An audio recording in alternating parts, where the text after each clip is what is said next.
Where did we leave the Buddha and Subhuti? In the park. In New York, it shouldn't stay there. Subhuti had just asked the Buddha a question, which was, you know from your homework, you know, how should bodhisattvas live, practice, and think, okay? And then the Buddha gives his answer. And it's pretty long, and he says, Subhuti, try to think of every living being there is. You know, try to think of every sentient creature there is. And then he says, very importantly, he says, try to think of anyone we call a living being. Okay, he says, try to think of anyone we call a living being. And then he says, he describes all the kinds of living beings there are. He covers them through what we call the 4 kinds of birth. And then he says, you should focus on those living beings, and you should wish that they could reach total nirvana. He says, Yongsun Yangen Le Dao. You should try to bring them to total nirvana. And he sort of takes a breath, and then he looks away, and then he turns back and says, and by the way, when you do that, there won't be anybody who reaches total nirvana. Okay? All right? The Buddha says, Subhuti, this is how you should think. Try to get everybody to total nirvana. Then he describes what a sentient being is and who's called a sentient being. He says, your job is to get them to total nirvana. And then he turns around and says, by the way, when they get there, nobody will get there. Okay? Sometimes I think that's why these sutras are so popular, because they can be misinterpreted so easily. You know? They're so mystical, you know. So we have to talk about each part of that. It's what is it to wish somebody to get to total nirvana? Who is it that you're wishing could get to total nirvana? And what the heck did the Buddha mean when he said, when they get there, nobody gets there? Those are, I think, the 3 things we have to cover this afternoon. Those are 3 things we want to work on. The whole process of focusing on every living being and then wishing that they could get to total nirvana is called bodhicitta. In Tibetan, we call it Teichen Semke. Teichen? Semke. Teichen? Semke.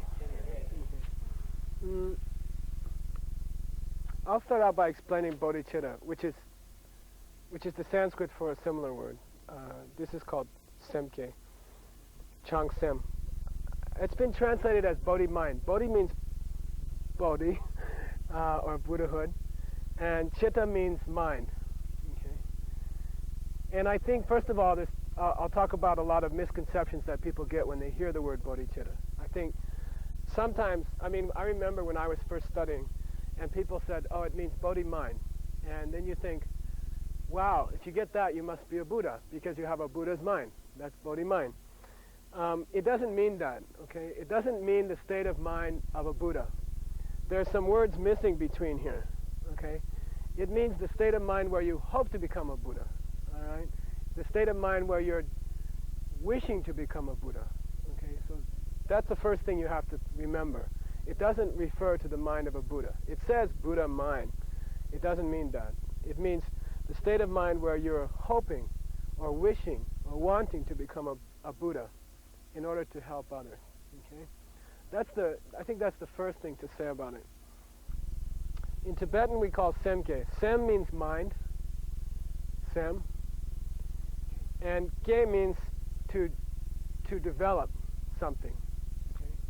to develop something. So this means developing the mind of enlightenment or whatever you want to call it. Okay. And then Tekchen, Tek means yana, Chen means maha. So Tekchen is yana maha, no, Mahayana. Mahayana, okay, the great way, the greater way, where you're working for all other beings, okay? There's a lot of problems with this word, and I think it's good to talk about it because you'll get confused. I used to get very confused. There's a lot of problems here. First of all, why do they call it Mahayana? I mean, isn't it Mahayana already? I mean, if you have bodhicitta, aren't you Mahayana anyway? I mean, bodhicitta is what makes you Mahayana. Wanting to help all other beings is what makes you Mahayana. So why do they call it the Mahayana wish for enlightenment? This is because there's two other wishes for enlightenment. There's three kinds of semke. There's three kinds of bodhicitta described in the scriptures, especially in the older sutras. And that refers to trying to get to the nirvana, two nirvanas of the Hinayana. There's two lower nirvanas, and then trying to get to full nirvana or full enlightenment. So that's why they add the word Mahayana. There are other kinds of bodhicitta. There's three kinds of bodhicitta. The two of them are Hinayana. One of them is Mahayana. So they say Tekchen in order to say we're talking about Mahayana. Okay? We're talking about the Mahayana wish for enlightenment.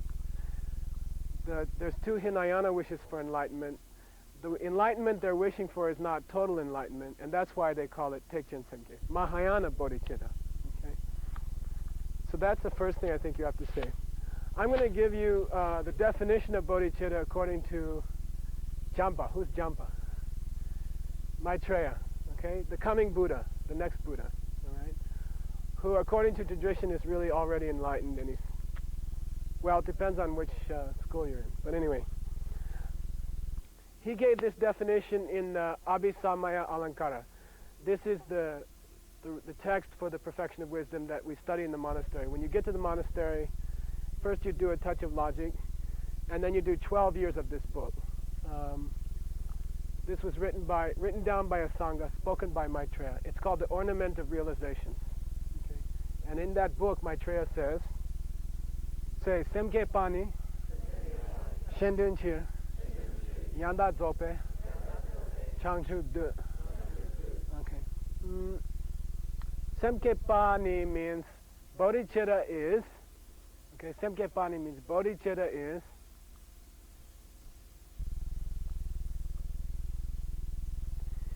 Shendun Chir means for the sake of all other living beings. For the sake of others. Shendun means for the sake of others.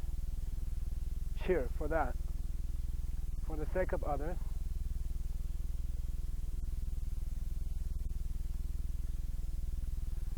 Yanda Zope Changchu De. Yanda Zopa means totally, total, and Changchu means enlightenment, so total enlightenment. Okay? Yanda Zope Changchu. Samyak Sambuddha. De means to wish for that. Okay? To wish for that. Tibetan syntax in English is backwards, so reversed. So what it means is, going from the back, bodhicitta is the wish to reach total enlightenment for the sake of others. Okay? And that's Maitreya's definition, so it's probably all right. Okay? And that's Zope Changchu De.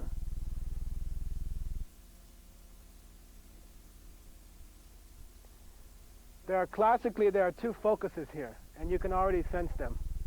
One is that you're focusing on total enlightenment. They have to say total because of that thing I said before. There's two lower enlightenments that are not really enlightenments that you can have bodhicitta towards. Those are Hinayana. So they have to say total. So you have two focuses. One is that you're focusing on enlightenment, and the other is that you're focusing on all other living beings. So really it's a state of mind in which you have two focuses. Because there are two separate focuses going on, and essentially what we call two mental functions going on, we have to call it bodhi mind, bodhicitta. Chitta refers to the main mind, to the raw consciousness of the whole mind. Chitta refers to the whole mind.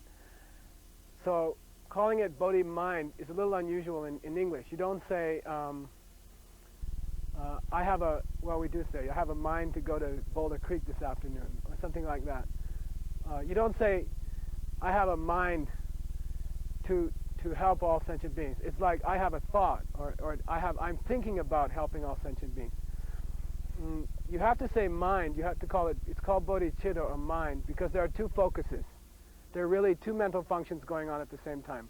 One is focusing on enlightenment, and the other one is focusing on all other living beings.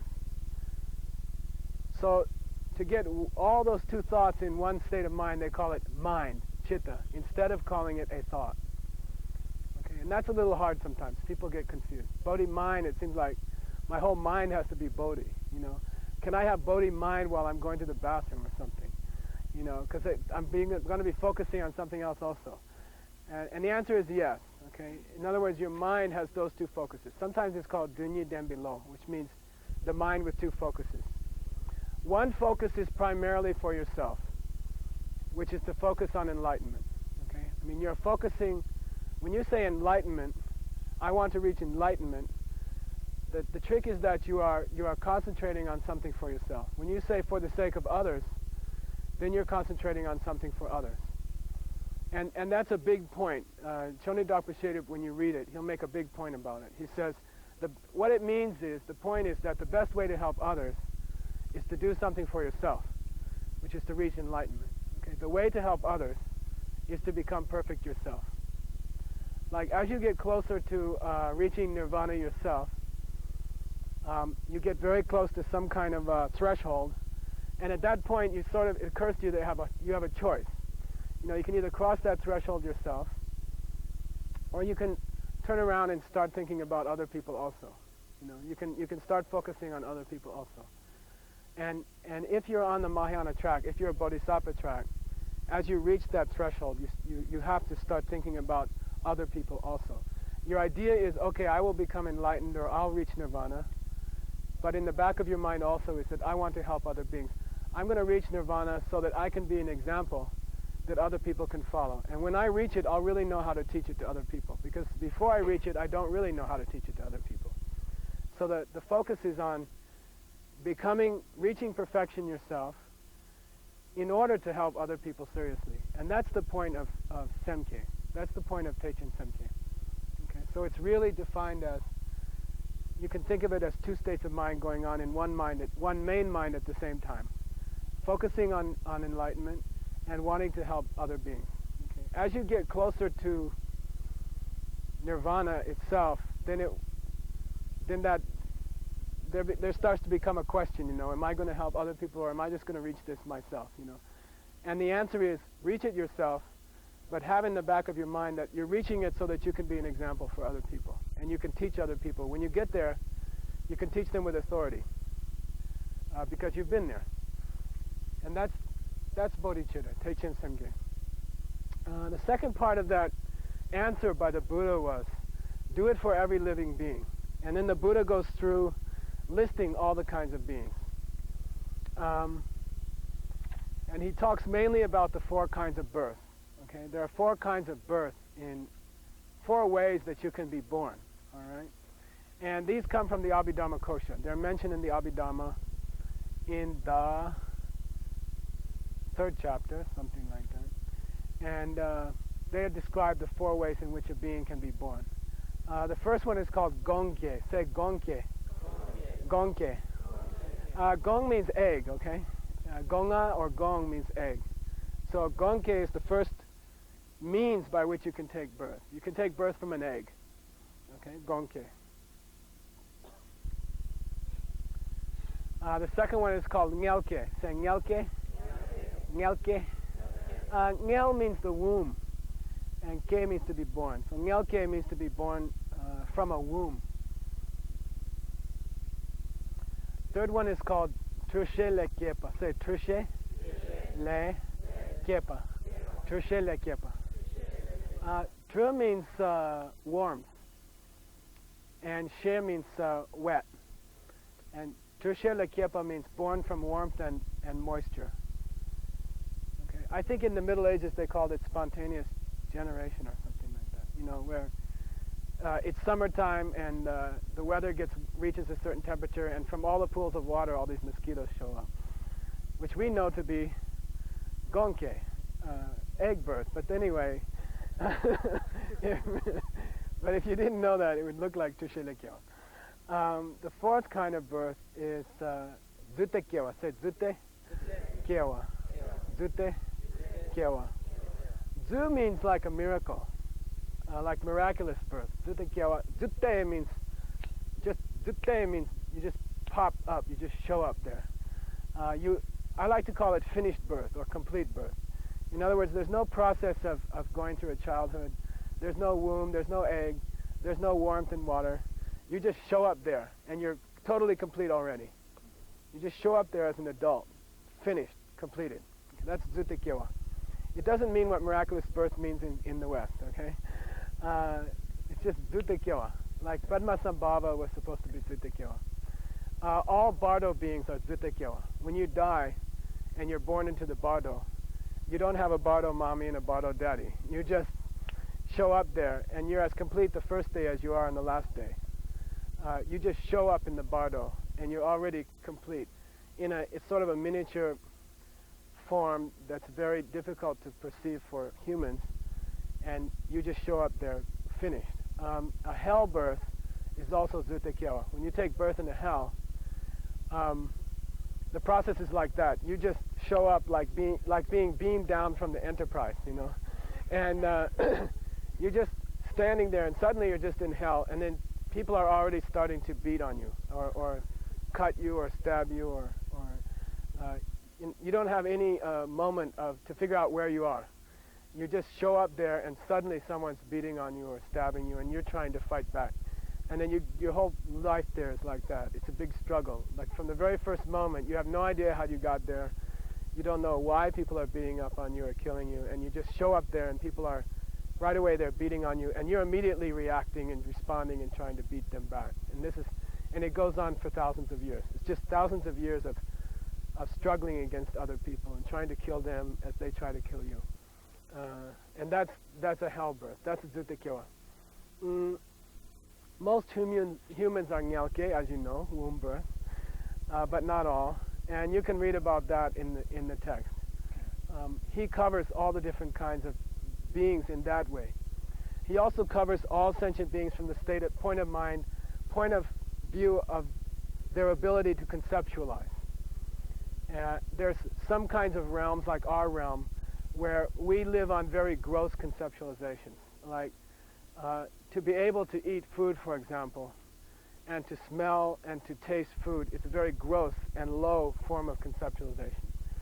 As you get higher into higher realms, that ability drops out, and your mind becomes much more finely tuned. And you're pretty much, anytime you have any kind of thought, you go into meditation. You can't have gross conceptions like eating food and things like that. You can't even move much in the very higher realms of samsara. So the Buddha goes through all the possible kinds of conceptualization. He goes through all the possible kinds of birth. The reason being that he wants to cover all the possible sentient beings. Okay, he goes through those lists in the sutra because he's trying to cover all sentient beings. He's trying to say, don't just focus on people around you. Don't just even focus on the animals in your realm. Try to imagine that there are 2 other realms going on.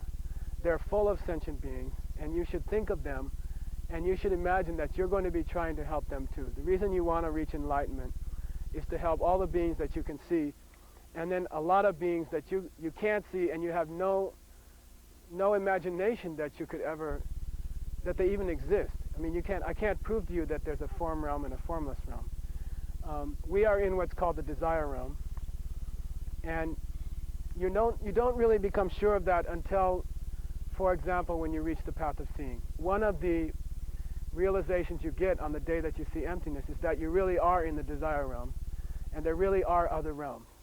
There are 2 other realms that we can't see, and they're chock full of living beings. And they're also suffering. Okay? They're also having these 3 kinds of suffering. At this point, Dr. Sheduk mentions the 3 kinds of suffering, and I think we'll go over them just very quickly. Say, Dungyal ki Dunya. Dungyal ki Dunya. Okay. Dungyal means suffering. Ki means of. So what does dungyal ki dungyal mean? Suffering is suffering, okay? This is the one that you don't have to be a rocket scientist to figure out, okay? This is the first kind of suffering that all beings have. I shouldn't say all beings, there's some that don't have it. But anyway, most beings have. It's called dungyal ki dungyal, suffering of suffering. The example in the scripture is the sensation of a backache, or the sensation of a headache. That's dungyal ki dungyal. It means outright suffering, obvious suffering. Okay? It's what you and I call suffering. It could be mental or physical, okay? Either kind. And that's dungyal ki dungyal. This is a feature of our realm that you get from time to time. You don't have it all the time until you get older. Okay? Say gyurwe, dungyal. Gyurwe, dungyal. Gyurwa means change. Dungyal means dungyal. Okay? Suffering of change.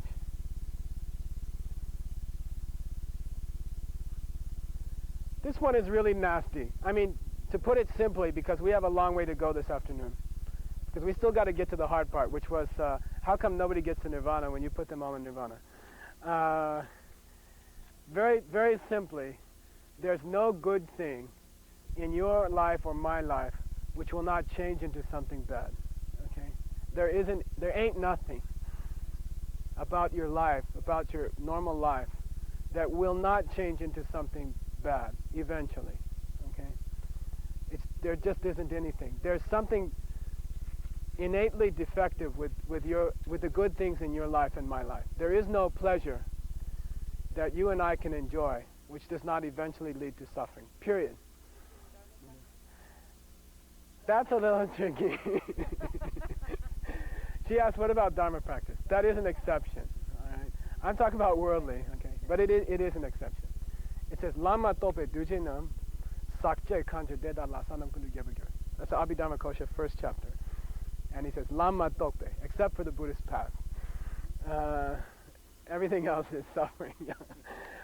Suffering of change. The example in the scripture for this one is the taste of a good dinner. Okay? The pleasant sensation of a good dinner. Okay? But it doesn't matter. And the depressing part is that there's no pleasant thing, there's nothing good that ever happens to you or me which will not eventually go bad. And that we have to lose eventually. There ain't nothing, except for Dharma practice. There's just nothing. Your health, good looks if you have or had any, strength, intelligence, ability to see, hear, taste, smell, ability to walk to your car, any kind of relationships you might have, anything you own, any kind of career you might have, any kind of loved ones you have to lose all of them, period. Inevitably, you have to lose everything. And it's just a matter of time. It's just a question of where and when. You must lose it all. That's Gyurwe Dungyal. And it's so obvious, and we kind of don't admit it. We just consciously, I think, try to block it out. It's like death or something like that. I mean, if I say, are you going to die, you say, yeah, someday. But we just kind of mentally block it out. And this thing here, you just totally block it out. I mean, nobody goes around saying, I'm getting up to go to a job that I have to lose in order to earn money that I have to give away, in a body that has to get old and die, in order to buy a house that I'm going to lose, for my kids who are going to die and get separated from me. They don't say that. Most people don't say that. But it's just, that's the way it is. That's Gyurwe Dungyal. And you don't have to be a Buddhist to admit it. It's just the way it is. That's just the way it is. You have to try to do something about it. Third kind of suffering. Say kyaba, dujegi, dungyal. Kyaba, dujegi, dungyal. Kyaba means covers over something, like the shade of this tree is almost covering everybody here. Not quite, sorry. That's called kyaba. Kyaba means to cover or to cover over something completely, like pervasive. Okay, pervasive. Duce means all-inclusive. Okay, And Dungyal means suffering. This is a very special kind of suffering. Like there are beings in other realms that they don't have outright suffering. They don't have suffering number one. And they can live for a long time, and the pleasure in their realm is not changing as quickly as it does here. But this one is everywhere, and this refers to the nature of your own body, the nature of your own life. Okay? The nature of your body is to get old and die. I mean, there's something innately inside your being which is suffering. We talked about a dinner and we talked about a headache. But Khyapa Ducheki Dungyal, the example is you. Okay? The example is you. Your body and your mind must get old, and they must die. Okay? They're automatically, from the moment you get them, from the moment of conception, from the moment that the sperm hits the egg, it starts to get old.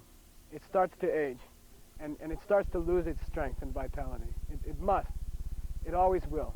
That's pervasive suffering. You can't escape it. It's everywhere, because it's walking along with you, because it's you.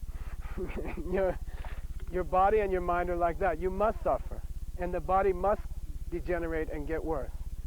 We talked about it last night. According to Buddhism, you don't need an outer factor for something to be destroyed. The body will take care of destroying itself quite nicely. Okay? You don't have to get hit by a car. You don't have to get mugged and shot. You don't have to catch a disease. The body will kill itself. If you kept the body in a nice, quiet room, and people brought food for it every afternoon, and took care of it, and all you had to do was sleep and eat and poop, it would still kill itself. The body would still kill itself. It's just the nature of the body. Jetson Kappa, when he talks about death meditation, he talks about the elements of the body. There are different energies in the body. There's energies that cool the body. There's energies that keep the body warm. There's energies that keep the body still when it has to be still. There's energies that keep it moving when it has to be moving. And all those four energies are fighting against each other. There's one energy that's trying to keep your body cooled down far enough that you don't get sick. There's another energy that's trying to keep it warm enough that they don't put you in the morgue. And there's these four energies working in the body. They reach a state of balance very rarely. It's unusual and it's an anomaly, and that's called health. Okay? I translated for the Yeshidun Dalai Lama's doctor like 20 years ago, and he started to go into this long explanation of why, when all the four elements are balanced, it's a mistake, and health is an unusual and temporary circumstance, and that the normal human condition is for one of them to be out of whack. If one gets out of whack enough, you get a fever. If it gets more imbalanced, you get dead. And that's just the nature of the body. There are four forces working inside the body. They are working for opposite goals. And sooner or later, one of them will overwhelm the other, and you'll either get a fever and die, or you'll get pneumonia and die, in the case of the ones that take care of heating and cooling. So those are like opposite energies, and sooner or later, one of them will become more powerful. Your body is a time bomb. Your body is going to kill itself. Your body is made of four energies that are fighting each other every day, and sooner or later one of them will get the upper hand, and you'll die. It'll shut down the other one, and you'll die. So your own body is killing yourself. This is Khyapa Ducheki Dungyal. This is the nature of this suffering. It's going on as we speak. Those are the three kinds of suffering. If you hear these three and you study them well, you get what we call renunciation. If you get true renunciation, you reach the first path that we talked about this morning, Tsoglam. You reach the path of accumulation. That is to reach the path of accumulation. Now there's something very interesting.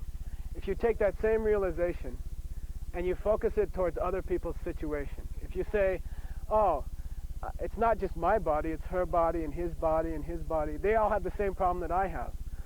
They all have these three sufferings too. If you just take that same realization and focus it outwards towards other people, then that state of renunciation becomes what?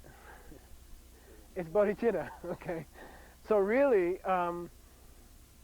you reach the first path of the five in the Mahayana tract if you take that renunciation and just focusing on other people too. So really, reaching the first path of the Mahayana track and reaching the first path of the Hinayana track is the same state of mind. What? I'm fed up with this, okay? And I don't think you have to be so philosophical about it. Ngenjung, or the state of renunciation, it's just this naturally being unhappy with the way things are going, and it doesn't take a big effort,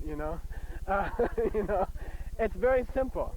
I think almost everybody has some form of renunciation, and that's why we struggle. That's why we try to be happy. That's why we get up in the morning and try to do something. You get out of bed because you think something's going to happen to make you happy. Otherwise, you'd stay in bed, and there are people who stay in bed.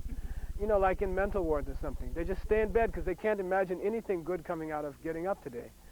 But that drive to try, the drive to do anything, the drive to do the smallest thing, to move out of the sun, to go away from the bug, these are all renunciation. You just want to be happy. And you want to get out of this way of life where everything screws up all the time. And it will. It doesn't take a genius to get to the path of accumulation. It just be unhappy. Just be unhappy with the way it's going. And we have that. It's automatic. I think everybody has it. That's why you try to live. That's why you try to do some kind of work, or you try to get something, those are just wrong ways of doing it. But the motivation, I think, is pretty close to renunciation. You're just unhappy. You're not satisfied. There's something going wrong. And that's renunciation. When you turn it around and imagine that everybody else in the world is going through the same problem, and everybody else in the world is suffering because they can't find how to fix things, it's very natural to have bodhicitta. It's not. I don't think it's such a big deal. It's just to recognize that other people are having as lousy a life as you are, okay? And try to think of how you could help them, And that's bodhicitta. So the first Buddha's answer is like this. He said, you should have bodhicitta towards all other people. You should focus on enlightenment, which he calls nirvana or total nirvana. And he says, and you should do that for other people. Okay, in the short term, we talked about it last night. The word for nirvana, I'll give it to you, then we'll take a break. This is the Tibetan word for nirvana. Say Nyangen, Len, Depa. Nyangen, Len, Depa. If you're wondering where the na comes from, it's the prenasal of the ao. You'll figure it out someday. Nyangen means grief. Okay, Nyangen means grief, and it really is exactly grief. Like nowadays in Tibetan, when you're in the monastery and somebody's mother dies, and you say, "Oh, don't have too much Nyangen." Okay, don't worry too much. Don't have too much Nyangen. Nyangen literally means grief. Le means from. Depa means to go beyond. So Nyangen le Depa, the Tibetan word for nirvana, means to go beyond grief. Okay, to transcend grief. Grief in this sense has three parts. Say nyomo. Nyomo. Nyomo means, it's translated as mental affliction. Okay? Mental affliction. The Sanskrit word is klesha. And you get a feeling of what it means because klesha comes from a root klish. Klish means to aggravate somebody, to disturb somebody, to bother somebody. It means to be distressed. These are the root meanings of klish. So it really is mental affliction in the sense that they are bugging you, they are bothering you, and the definition of it is sem mishiwar chepe, sem chung, which means it's ruining your peace of mind. It's any thought, any state of mind which is ruining your peace of mind, disturbing your peace of mind. If it's a root mental affliction, it's ruining it in many different ways for the whole day or for a long period. There are 6 of those. If it's a minor mental affliction, of which there are 20, it's bothering you from a specific angle for a specific amount of time. And then there are 84,000 variations, okay? But basically 26 mental afflictions. These are all the thoughts that are keeping you unhappy. Anytime your mind is not at peace, not happy, healthy, serene, you've got a nyomon going on. Okay? Some or more, one or more, okay? One or a combination. Those are nyomons. That's the first part of grief. When we say nirvana consists of getting out of grief or going beyond grief, the first thing is that you're getting out of your mental afflictions. Okay? I won't even give you the list. You can identify them. Anything that bothers you mentally, anything that ruins your peace of mind, anything that makes you the slightest bit unhappy or dissatisfied is nyomo. Okay? It's a nyomo. Nyomos lead you to take actions in order to fix things. They make you unhappy, so you got to do something to fix things. If it's anger, you got to say something to somebody. If it's desire, you got to chase something. If it's jealousy, you have to be unhappy about someone else's success. Okay? And that leads to le. Say le. Le. In Sanskrit? Karma. Okay. Karma, okay. Karma means action, doing something, ignorant action. Okay? Doing something stupid because a nyomon got into your mind and you decided it would be good to get rid of this guy by saying something bad to him. Or it would be good to get this girl by chasing her and hurting her husband or something like that. And these are all lay. They're all motivated by the nyomos, by the mental afflictions, desire, anger, jealousy, like that. That's the second part of the grief that you escape when you reach nirvana. Okay? Nirvana is defined as escaping from those two and the three sufferings that we just went through. The three sufferings.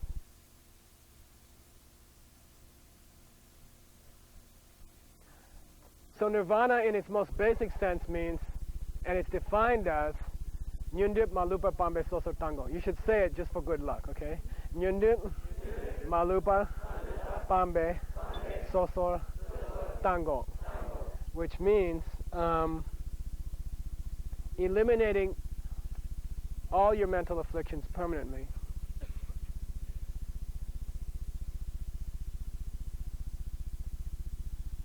Because of the realizations you had after you saw emptiness directly. Okay? Eliminating your mental afflictions, all of them permanently. Nyundip Malupa Pangba Sosor Tango. Because of the realizations that you had following your direct perception of emptiness. That's the definition of nirvana.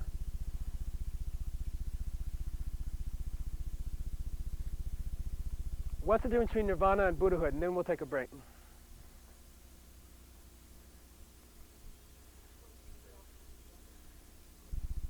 That's close. I mean, if I reach nirvana, if I define nirvana as getting out of the mental afflictions permanently, if I reach that tonight, would I change? Would you still see me here? I mean, yeah, okay. Would I still have this kind of a body with blood and guts and lymph nodes and all that stuff?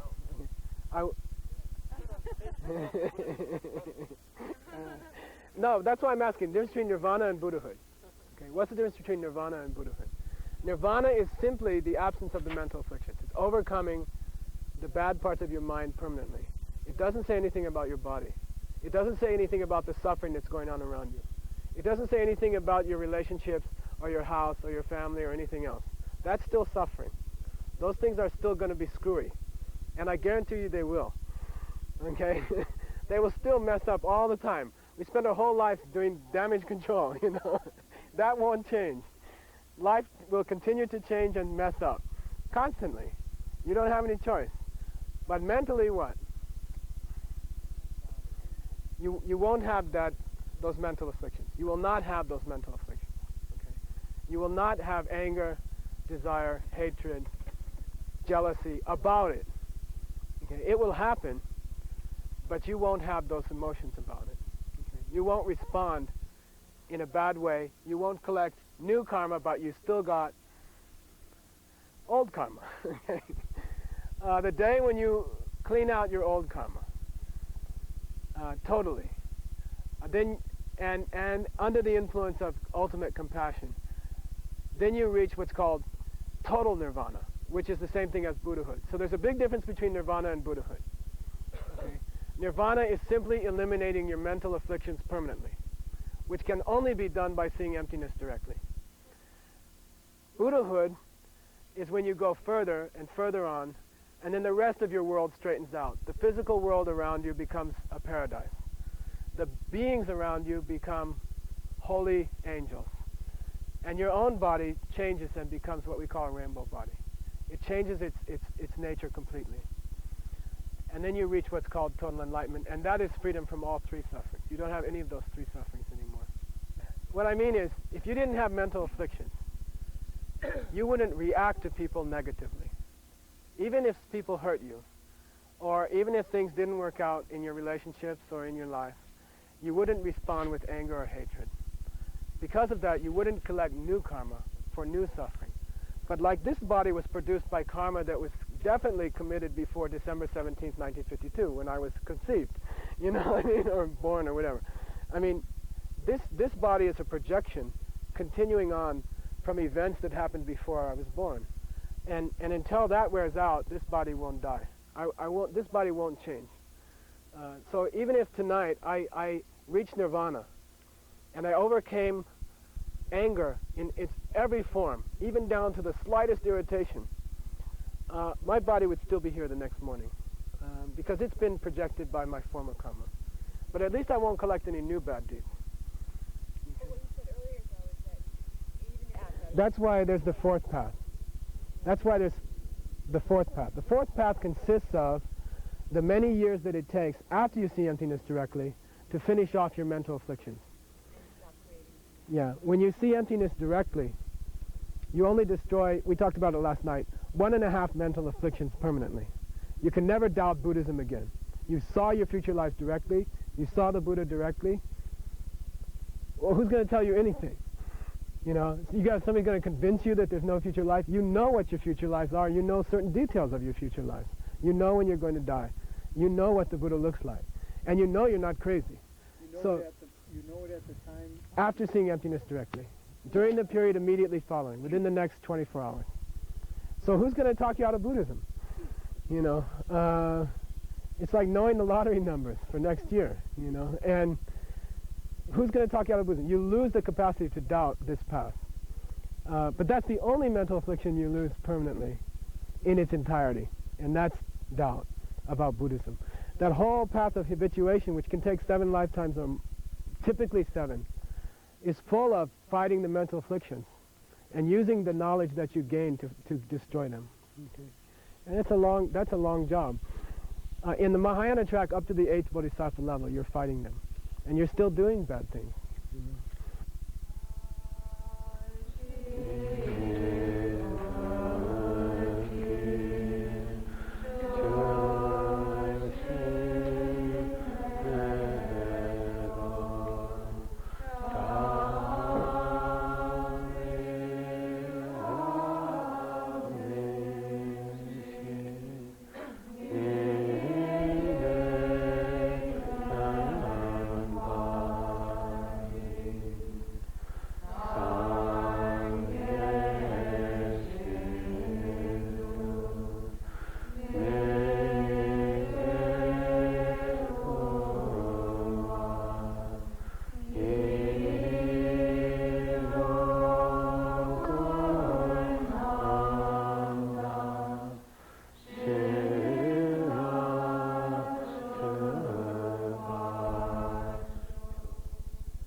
You're in a restaurant, and this is a New York restaurant, very expensive, and you're eating there, and you all eat big lunch, and then the bill comes. Everybody looks around, you know, and I usually get it, and you whip out your wallet with a flair, and you open it up, and it's empty. You realize the emptiness of your wallet, okay? That's a very concrete example. And that's very serious. That's a very serious example. Why? Empty means empty of something. Something's missing. Empty means missing. The word in Tibetan is tongba, tongba ni. Say tongba ni. Tongba ni. And tongba ni implies that you thought something was there and it wasn't there. I mean, that's what emptiness implies, right?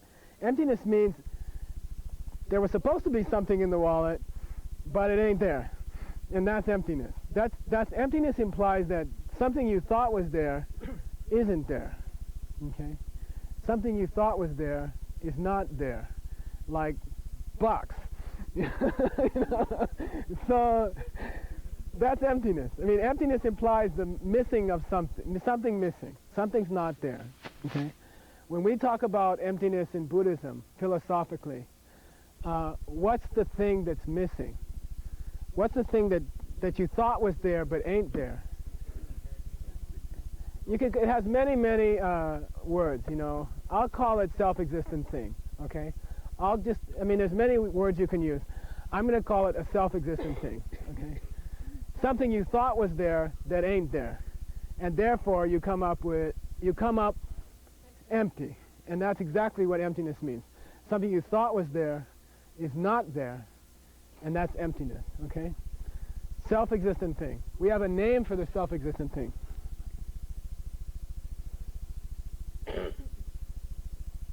Say Gakcha. Gakcha. Gakcha is going to become your old friend, okay? Gakcha is going to become one of your most intimate friends in Buddhism. You have to know Gakcha. Shantideva said, Takpe ngula marikpar, de ngume jemayin. Until you understand what Gakcha is, you will never understand emptiness. Until you understand what a dollar bill is, you'll never know what emptiness of your wallet means. Okay? You have to understand what it is that's missing. You know, what's missing. Gak means to deny something. Gakcha means the thing we deny. It's the thing in Buddhism we say doesn't exist. It's a self-existent thing. Okay? A self-existent thing. This is the classic self-existent thing. When you go looking for it, you come up empty, and then you've perceived emptiness. Okay? But you have to know what you thought was there in order to find out that it's not there. Okay? You have to be able to identify. Shantideva says, you must identify the Gakcha in order to establish that it ain't there. You have to know what a dollar bill looks like before you can realize the emptiness of your wallet. Okay? You have to know what it was like that you were looking for before you can figure out that it ain't there. Okay? And that's Gakcha. Gakcha is a self-existent thing. Okay? Gakcha is a self-existent thing. Does it exist? No. Okay. Yeah. It's the object to be denied. The object which we deny. Okay. Gak means refute, stop, deny. Okay. The object that we deny. And the tricky part is that it doesn't exist anyway. So how do you identify something that doesn't even exist? You see what I mean? I mean, it's not like a dollar bill in that sense. It's like a dollar bill that never existed in the first place. It's like looking for money that you never had in your wallet anyway. Okay? The tricky thing about Gakcha is it's very difficult.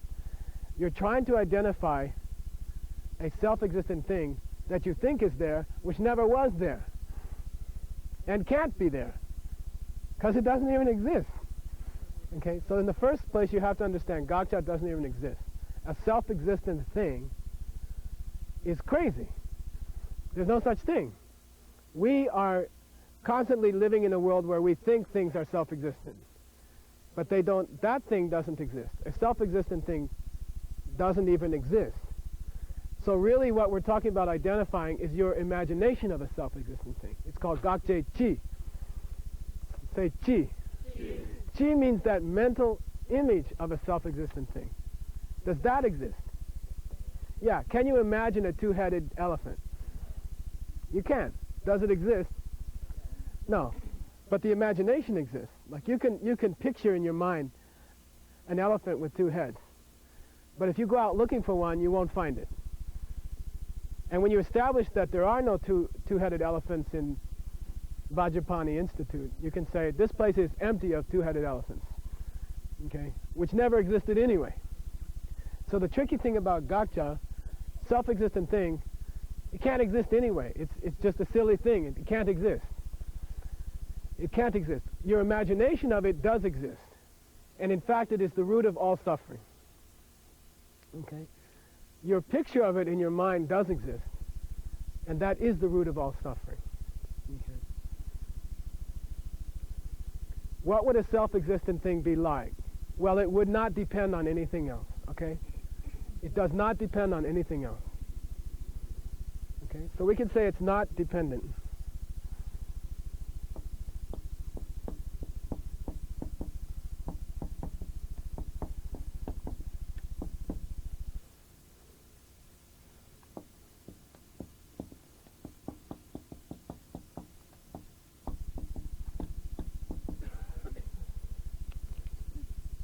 Something that's not dependent on anything else. When you say no self exists. You're talking about Gakcha, okay? What is a self-existent thing? This is where people get in trouble. If you get over the next half hour, you'll be okay, all right? You gotta stick with it the next. It's good that it got a little cool. You have to identify what a self-existent thing would be like, okay? And you have to identify all the wrong ideas about Gakcha. Because there's more wrong ideas than right ideas. There's about 1 million wrong ideas about a self-existent thing. And there's only one right idea about a self-existent thing. The silliest and wrongest wrong idea is that I don't even exist. Okay? Is what you see up here talking the Gakcha? Okay? It's crazy to say that's the Gakcha. Because you can see me and you're not crazy. Okay? You have what we call tsema or pramana. You have a correct perception. I am up here talking. And I am a person. And I do function and you are learning something. Because I function, because you're learning something, because you're perceiving me and you're not crazy or drugged out or anything else, I exist. That's the definition of existence in Buddhism. I do exist. This guy up here is not the Gakcha. In other words, when we talk about emptiness, we are not denying that you exist. That would be silly. Jim wouldn't have to be cleaning out the cesspool if you didn't exist. It's very simple. Go tell him you don't exist. You know, I mean, that's crazy, but many people think that. I mean, you are making a basic mistake perceptually. There's something going on that you are grasping to a self-existent thing, but it ain't the thing standing up here in front of you. I function, I work, I'm teaching you, and you're also functioning, and you're functioning very well. And no one can say anything else, you know. That's silly. That's crazy. So emptiness does not mean emptiness of the things that you can see. These are here. We're here. That's silly. We are here. And what good would it do to say you're not here? Is that going to make your mental affliction stop? You know, is that going to make you a kinder person to say you don't exist? You know, it's silly. It's a crazy idea. So that's not the Gakcha. But identifying the Gakcha is very difficult. It's very difficult. What is it that we think is there that's not there, that's screwing us up and causing all our suffering? You know, how does that work? Why is that? You know, according to the higher schools of Buddhism, Madhyamika Prasangika, you have never had a correct perception in your life until the time you perceive emptiness directly. Okay? You've never had an accurate perception in your entire life until the day you perceive emptiness directly. Okay? Every other perception has been infected by some kind of wrong perception. Okay? And you don't know it until you reach the path of seeing, that you have never had a correct perception. Something's going on with gakcha. We have to identify what's the gakcha. Okay? Some people, by the way, what's the opposite of gakcha? Or gakcha means something that's not dependent. Okay? Gakcha means something that's not dependent. This is what you hear, this is what it means when you hear about dependent origination. Okay? If something was a gakcha, it would have to be something that did not have dependent origination. Okay? If there were an object in the universe that did not have dependent origination, that would be a gakcha, and that would be a self-existent object. I have to say that would be because it's impossible. Okay? If there was anything in the universe that was not dependently created, then that thing would be a self-existent object. Okay? That would be a self-existent object. So to understand gakcha and to understand emptiness, first you have to understand what? What is dependent origination? What does it mean to depend on something else? Because it's the opposite of that, which is self-existence. And it's the lack of self-existence which is called emptiness. We'll go through that again. Okay? Everything in the universe is dependent. Okay? If you ever found a thing that wasn't dependent, it would be a gakcha, a self-existent thing. And the emptiness of those things in the world, the fact that those don't exist, is emptiness. Okay? Everything depends on something else. If you ever found anything that didn't depend on something else, that would be a self-existent thing or a gakcha. And the general lack of gakchas all over the place is called emptiness. And that's simple. That's simple. Anyway. So to understand emptiness, you've got to understand first what? Gakcha. But to understand gakcha, you've got to understand what's dependent mean. What is the meaning of dependent? Okay? And we'll go through that real quick. Okay? Remember, again, self-existent thing is going to be something which is not like what I'm about to describe. Okay? I'm going to describe dependent things now. I'm going to talk about what does dependent mean. The lowest schools of Buddhism say dependent means depends on its causes. Depends on its causes and conditions to start or to grow. That's what dependent means. Depending on other things means everything depends on its causes. That's what dependence means. That's what dependent origination means. What would the gakcha be in that case? Something that didn't depend on its causes. Something that existed but didn't depend on its causes. They say sky flower. They say a flower that could germinate, sprout, spread its petals, and give its sweet perfume in midair. No soil, no water, no sunlight. Just in midair, this flower starts to grow. That's what they call namke meto. That's an example. Okay?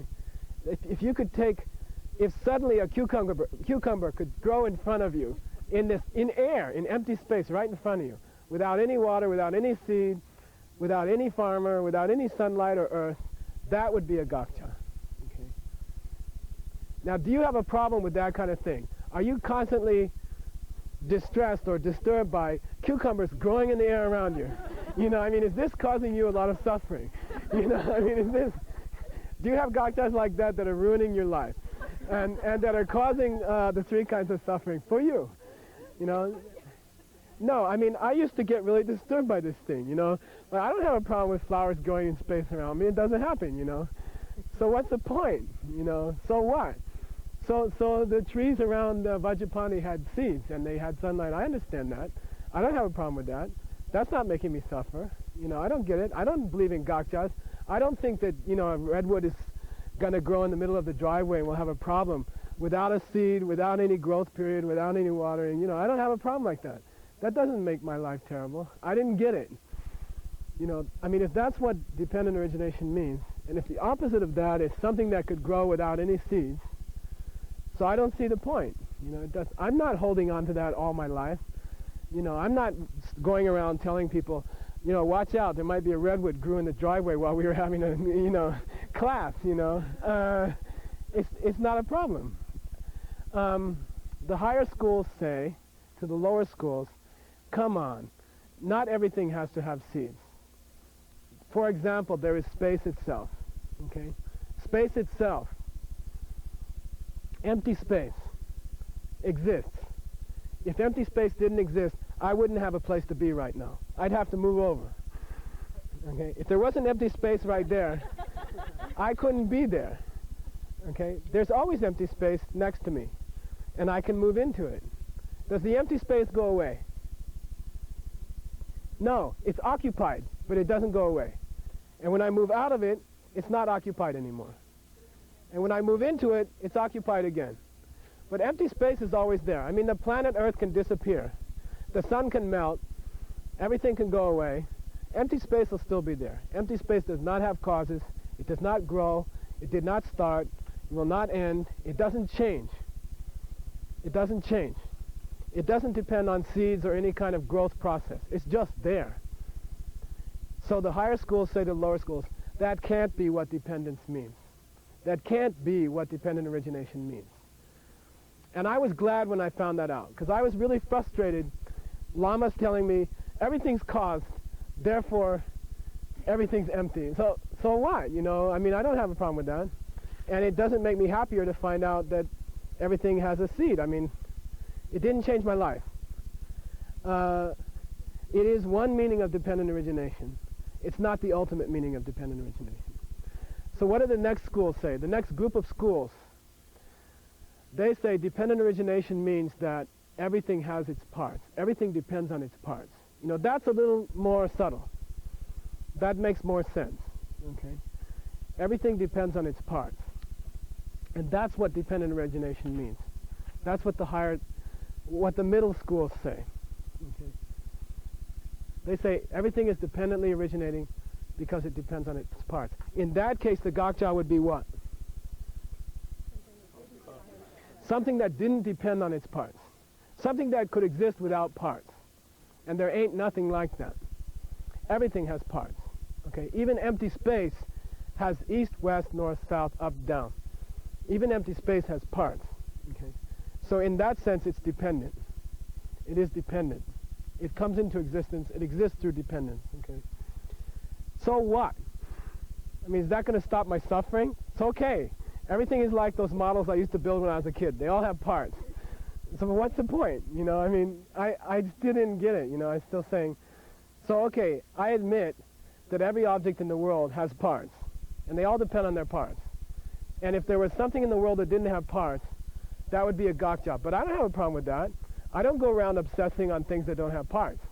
And it doesn't make me suffer. I don't get the point. I don't see how understanding that is going to help me at all. Then the highest school comes along, Madhyamika Prasangika, the highest school of Buddhism. They say that's not the ultimate meaning of dependence. That's not what dependence means. They say something much more subtle. They say dependence means depends on your own projections. Every object in the universe depends on your own projections. Its existence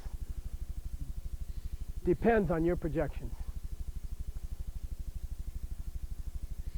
The existence of every single object in the universe depends on your projections. In that case, what would the gakcha be? Something that didn't depend on your projections. Something that could exist without your projections. Now you're getting interesting. Okay, now it gets interesting. I mean, I couldn't get those other ones, and they are not complete. They're not comprehensive. This one is. Every object in the universe depends on your projections. Okay? It could not exist without your projections. If you want to go find a self-existent thing, if you were looking for the gakcha, try to imagine something that could exist without your personal projections. Try to find something in your experience that could exist without your projections being involved. And that's the ultimate meaning of gakcha. Okay. First I'll talk about what projection means. Okay, what does projection mean? It means the following. The way in which you and I perceive anything, the way in which we perceive anything. In Yankee Stadium, they wait for the jet to go over. The way in which you and I can ever be aware of anything is that our eyes or our mind, they select certain parts of an object. Your eyes are always going like this. You know, your eyes are skipping around like this. And they see a corner of black. They see an edge of some other color. They see a little bit of red here. They can't see the whole face at once. Impossible. Okay? Impossible. They are taking data from the face. They're saying curve, there's a line there, there's two holes there, two black spots. You know, it's going like that. It's picking up data, and then it synthesizes it. It says face. Okay? It takes those data, it takes those clues, and it makes a perfect mental image of that thing, and then it calls it face. Human face. Okay? You never see a face. Forget it. You never are seeing a face. You cannot see a whole face. Once you're looking at the face, you're going to miss the parts. Once you miss the parts, you can't see it anymore. How can you see a face without seeing two eyes and a nose? If you're looking at two eyes and a nose, how can you see a face? What you're doing is impossible. What you think you're doing is impossible. You can't see a face. You're either seeing two eyes and a nose, or like that, but you can't see a whole face. Forget it, it's impossible. You are picking up data. You are picking up clues. Okay? When you see a human face, it's because you picked up two straight parts, two roundish parts, two black spots there, a little bit round, and then your mind creates a nice face out of it. And then your mind says, face. Okay? Really, you never see a face. You never see a whole face. You can't. You are seeing clues of a face. It's Picasso, and Picasso really understood it. You know, get in the essentials, and the mind fills in face. Okay, you see in a face. You think you're seeing a face. What you're seeing is your own mental image that's synthesized from certain clues, and on that you project face. Okay, you get certain clues. Your eye picks up certain colors, shapes, and says, then your mind makes a nice mental image, and you call that image face. Okay. So by the time it's all over, all you're ever seeing is this mental image in your own mind of a thing called face. And you're naming that face. That's what projection means. That's the process by which you go. And that is the ultimate meaning of dependent origination. That is dependent origination. It's the process of picking up data, making a nice mental image, and calling it face. Okay. And that's what they mean when they say imputation. That's what they mean when they say nominal. That's what they mean with all of that. You are picking up certain clues. You are forming a face in your mind, and you mistake that face for a face that really exists out there. Okay. You are constantly mistaking that image in your mind for a face which exists out there. And you think there's a face out there that's nice, perfect face by itself. It's not. You are picking up certain clues, and you're calling it face. When you think about the process, it's impossible. You can't see the face without looking at the eyes and the nose and the mouth.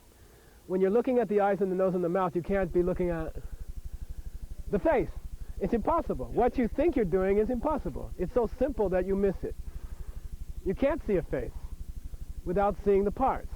When you look at the parts, you can't see the face. It's impossible. What you think you're doing is totally impossible. It's obvious, but you're constantly doing it. You're constantly thinking these parts are this thing by themselves. Okay? These things are inherently a face. Okay? But what's really happening is that you're seeing some clues, and you're getting a mental image based on those clues, and you mistake the mental image for a face which exists out there independently. Independent of your own projections. That's gotcha. a face which could exist in theory, okay? I have to say in theory. A face which could exist in theory out there, independent of me synthesizing it into a nice mental image and calling it face, is impossible. It don't exist. All the faces that you see when you look around, outside of yourself, seemingly independent of your mind, don't exist.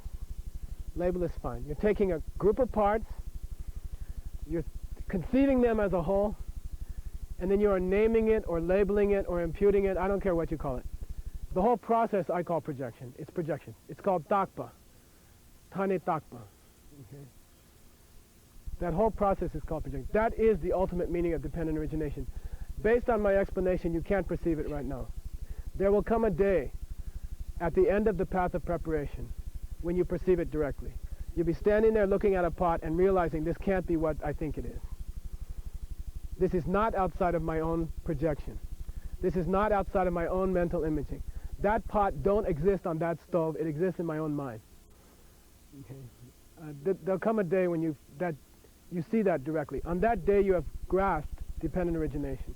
You live in dependent origination. Your whole world is dependent origination. But until that day you don't know what dependent origination really is. And on that day you grasp it. You see it directly. You understand that you cannot be seeing this pot as it seems. It cannot exist out there on the stove like that. I am only seeing my own mental image of a pot based on some colors and shapes that I saw. And that's dependent origination. Did you perceive emptiness? No. Okay. Did you perceive emptiness? No. You perceived dependent origination. You perceived what it is for something to be dependent. You live in that world. Everything in your world exists that way, but you don't recognize what's going on until that final stage of the path of preparation, the second path. It takes a lot of work to get there. On that day, you see it directly. Okay. Then you go into meditation, and you see that nothing in the world is not that way. Double negative is very important in studying emptiness. Okay? It's hard. Nothing in the world is not that way. There ain't anything in the world which is not like that. And that's emptiness. Emptiness is the fact that there ain't anything in the world which is not my own projection. There isn't anything.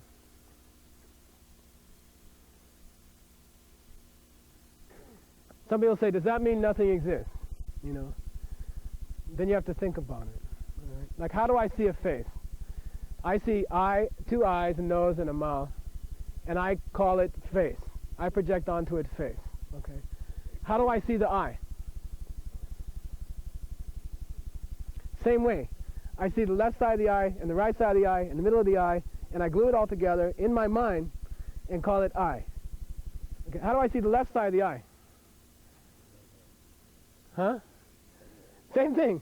I see the left side of the eye and the right side of the left side of the eye and the middle of the left side of the eye, and I call that the left side of the eye. Now what about the left side of the left side of the eye? Okay. Does this come from meditative experience of how perception works? You need both. You need both. Both have to come together. They have to cooperate with each other. Okay. And this is what this means. This is the mantra of a Madhyamika Prasangika. Say Tanye, Tak Pe, Tak Dun, Sawe Tsena, Minye. Tanye, Tak Pe Tak Dun, Sawe Tsena, Minye. This is how to get to emptiness. How do you get to emptiness? Okay. Tanye means idea or name. Tanye means idea or name. We can say label. Maybe label's the best thing. Label. Okay. Let's call it the label face, for example. Okay. Takpe taktun means the thing you gave the label. The thing you gave the label. Okay? The thing to which you gave the label.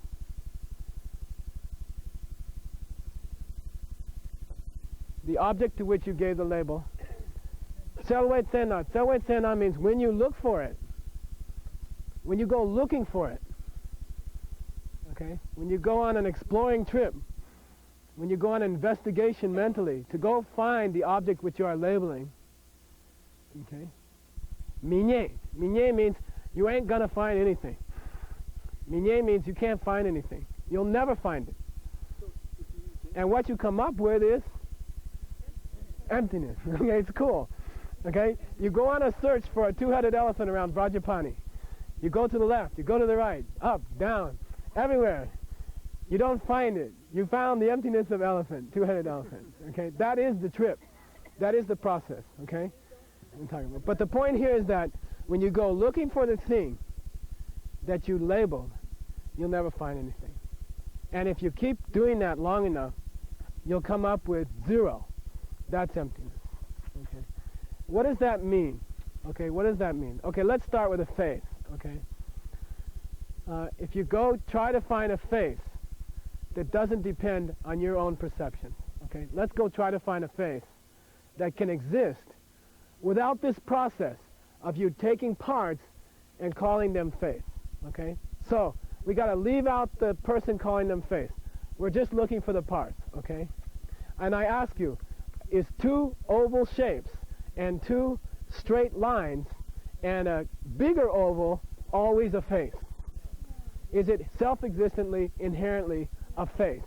You know, if I put two lines here, you know, and one here and an oval here, is that a face? No. Okay, until you call it face, it is not a face. Until you project onto it face, it ain't a face.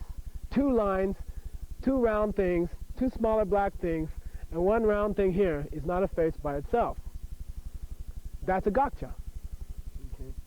A face that could exist without my participation. Just two lines, two smaller ovals, two black holes, and one bigger red hole. It's not a face until I call it face, until I think of it as a face and call it a face. Okay. Gotcha is a face that could exist without me participating in it. What about the eye? The eyeball. You know, is it the same? I mean, you can keep going down infinitely, and that's tiny tape dakten sawetsena minye. You can go down infinitely.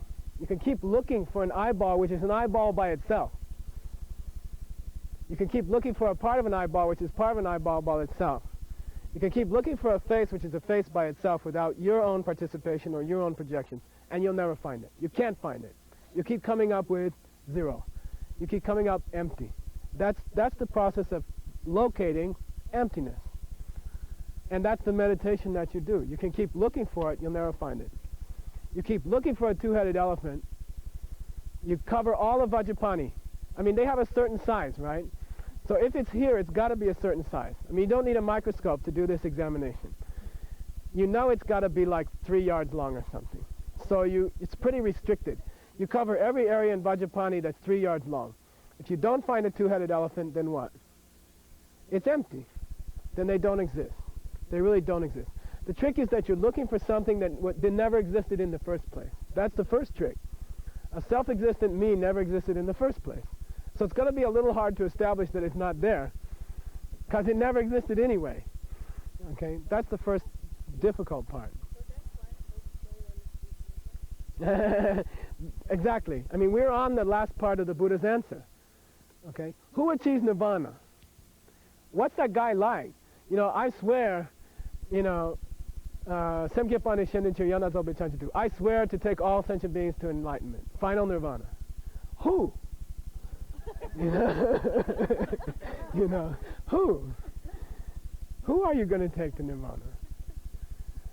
You know, is it this guy that's existing outside of your own mind, outside of your own projections? Because if that's it, nobody's going to get there. There's no such thing. There is no such thing. There ain't nobody. You ain't going to get nobody to nirvana because there's nobody like that. That's a gotcha. That's a self-existent person. Okay. What's that got to do with reaching enlightenment? I mean, we still didn't answer this question. It used to bother me for years and years. Okay, Tom Wagner is my projection. So big deal. I mean, what's that help me? You know, what's that do for me? You know, I mean, how's that change my life? He's still there. He's still the same as he was before. I mean, who cares if he's part of my mind or not? You know, I can still talk to him. We can still have a good time. We can still go out, see a movie. You know, we can still do anything. So what's the point? What's the difference? No, how does that help me? What's the use of seeing that something is not other than my projection? Why do I have to sit there and analyze Michael's eyes and his ears and his nose and his everything? So who cares? You know, what's the point? How's that going to help me? We have to think about that. We have to talk about that. But first of all, what is the Gakcha? What is Madhyamika denying? What does the Diamond Sutra say doesn't exist? Who's the person that you can't get to nirvana? It's a self-existent person. What is he or she like? She is independent of my projections. She exists out there without my mind saying, oh, that's a person because all those parts I glue together and think of as a person. Okay. That kind of person is self-existent. That kind of person doesn't exist. Now, what's that got to do with your life? You know, what's that got to do with reaching nirvana yourself? How does that help?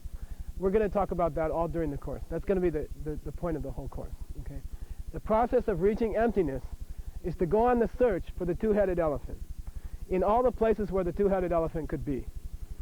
Okay? Go look for a thing that could exist out there, independent of your mind, independent of your projections, and you won't find anything. Okay? You can go down level after level.